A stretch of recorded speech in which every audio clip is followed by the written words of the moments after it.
اللهم ربنا اغفر لنا ولإخواننا الذين سبقونا بالإيمان ولا تجعل في قلوبنا غلا للذين آمنوا ربنا إنك رؤوف رحيم مولاي صل وسلم دائما أبدا على حبيبك خير خلق كلهم محمد سيد الكونين والثقلين والفريقين من غرب ومن عجم يا أكرم الخلق ما لمن ألوذ به سواك يدهل للحادث الأممي يا رب بالمصطفى بلغ مقاصدنا واغفر لنا ما بدا يا واسع الكرم يا الہ العالمین مولا ہم سب کی نماز عید الفطر اپنی بارگاہ الہی میں قبول عطا فرما۔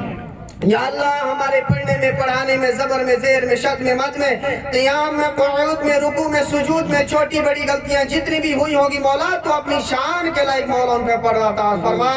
یا الہ العالمین مولا ہم سب کی غلطیوں کی معافی عطا فرما۔ یا اللہ ہم سب کو مولا دین اسلام پر قائم اور دائم عطا فرما۔ یا اللہ ہم سب کے گھروں میں مولا رحمتوں کا نزول عطا فرما۔ یا اللہ ہماری ان بستیوں کے اندر امن و سکون کی زندگی عطا فرما۔ یا اللہ ہمارے گھروں کے اندر رحمتوں کا نزول عطا فرما۔ یا اللہ دشمنان اسلام کا ختم عطا فرما۔ یا الہ العالمین اسلام کا بول بالا عطا فرما۔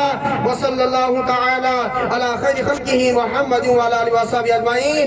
تو السلام علیکم ورحمۃ اللہ وبرکاتہ۔ یہ ہمارے قاضی صاحب ہیں، اسرار قاضی صاحب، جو عید کی سب کو بدھائیاں دیتے ہیں۔